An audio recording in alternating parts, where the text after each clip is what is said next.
e segue o quarto dia do maior conflito entre Irã e Israel na história.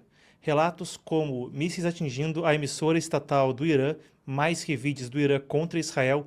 A gente vai trazer números atualizados de vítimas, números atualizados também das casualidades em termos de quanto da capacidade militar e nuclear do Irã foi destruída até esse momento e mais do circunstancial do conflito.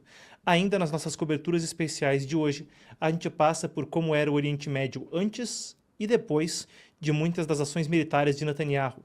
Ele, que já é de longe o premier há mais tempo à frente de Israel, acumula, com os anos no cargo, também a maior escalada em operações militares no Oriente Médio, talvez na era moderna de Israel e com certeza desde a época de Golda Meir e Moshe Dayan, lá atrás, em 67, 73, Guerra dos 6 Dias, Guerra do Yom Kippur. A gente vai passar pelos detalhes e pela expansão de operações de Israel. Ainda nas nossas coberturas de hoje, a gente vai passar pelo G7, e o encontro entre Trump e Mike Carney com o presidente brasileiro Lula, também rumando então a cúpula, ele que é um convidado especial. Tem isso e mais vindo hoje adiante e a gente vai focar nossa cobertura, claro, nas atualizações do conflito que toma as manchetes do mundo. Fica o convite já para todo mundo, curta, comente, compartilhe, se inscreva no canal e muito obrigado ao pessoal também que esteve conosco no sábado.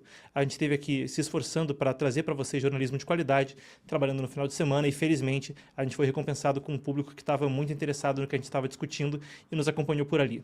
Bom, muito bem, enquanto o público chega, antes a gente vai a mais manchetes do Brasil e do mundo e pulamos então para as nossas coberturas especiais seguindo adiante. A gente começa com o seguinte, a gente fala de Rússia e Ucrânia. O Reino Unido afirmou que mais de 6 mil soldados norte-coreanos morreram ou ficaram feridos em combates contra a Ucrânia na região de Kursk. Isso é mais da metade do efetivo enviado por Pyongyang à área, então mais da metade dos soldados enviados pela Coreia do Norte para a região. Isso segundo um relatório da Defesa Britânica que foi divulgado no domingo. A maioria das baixas veio em ataques terrestres considerados de alto desgaste. E a Coreia do Norte teria enviado reforços limitados depois das perdas no início de junho ainda desse mês. Então, Kim Jong-un recebeu o ex-ministro da Defesa russo Sergei Shoigu, um dos homens fortes, um dos homens mais próximos de Putin. Ainda tratando de temas militares, em um mundo que cada vez mais e mais é perigoso, a gente tem o seguinte, um novo relatório do Instituto Nacional de Pesquisa da Paz de Estocolmo, o CIPRI, que é um dos principais do mundo, afirmou que os países com armas nucleares estão aumentando seus arsenais atômicos e saindo dos acordos que limitam a expansão, o que inicia uma nova corrida armamentista e mesmo nuclear, uma nova corrida nuclear em meio a um cenário onde o mundo é cada vez mais acirrado.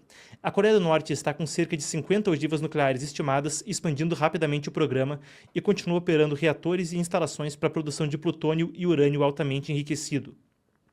O regime foca em avanços tecnológicos e testes constantes de mísseis balísticos no arsenal. A falta de transparência e o ritmo acelerado de testes aumentam as tensões. O programa nuclear é prioridade máxima para a Coreia do Norte. Aí indo para outras potências mais tradicionais. A Rússia segue como potência nuclear dominante, são 4.309 ogivas nos estoques militares e 1.718 prontas para uso imediato. E eles continuam modernizando, a gente viu os testes mesmo no início da guerra da Ucrânia do míssil Sarmat 2, foi lançado na península de Kamchatka, fez aí uma rota quilométrica. Quilométrica é o mínimo, né? Viajou longas distâncias em um teste também de alta precisão. A China tem aumentado o arsenal nuclear em ritmo acelerado, 800 ogivas operacionais em 2025 contra 500 em 2023, um aumento aí de 20%, com novos sistemas móveis e lançadores em desenvolvimento e mais investimento, além das ogivas, em novos vetores de lançamento por Pequim, e os Estados Unidos mantêm cerca de 3.700 ogivas nucleares, com 1.770 prontas para uso imediato, e lidera países de modernização, que incluem novos mísseis submarinos e bombardeiros estratégicos. A gente já cobriu anteriormente no canal o assunto nuclear dos Estados Unidos, busca-se soluções para modernizar o sistema Minuteman III, que ainda data em grande parte da época da Guerra Fria.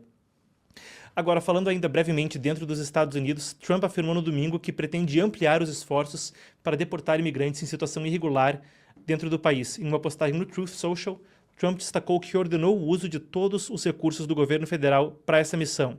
A declaração vem depois de uma semana de tensão em Los Angeles. A gente fez a cobertura em detalhes. Trump enviou tropas da Guarda Nacional e os fuzileiros navais para conter o caos em Los Angeles. Houve também alguns focos em algumas outras cidades, com centenas de pessoas sendo presas pelo país. Trump afirmou que as cidades abrigam diversos, melhor dizendo, Trump anunciou que as deportações serão focadas em grandes cidades governadas por democratas, como Los Angeles, Chicago e Nova York, e ele quer implementar o maior programa de deportações da história. Ele disse que as cidades abrigam diversos imigrantes em situação irregular e, apesar da ofensiva, ele orientou que fazendas, hotéis e restaurantes não deveriam ser alvos da operação depois de reclamações do setor produtivo.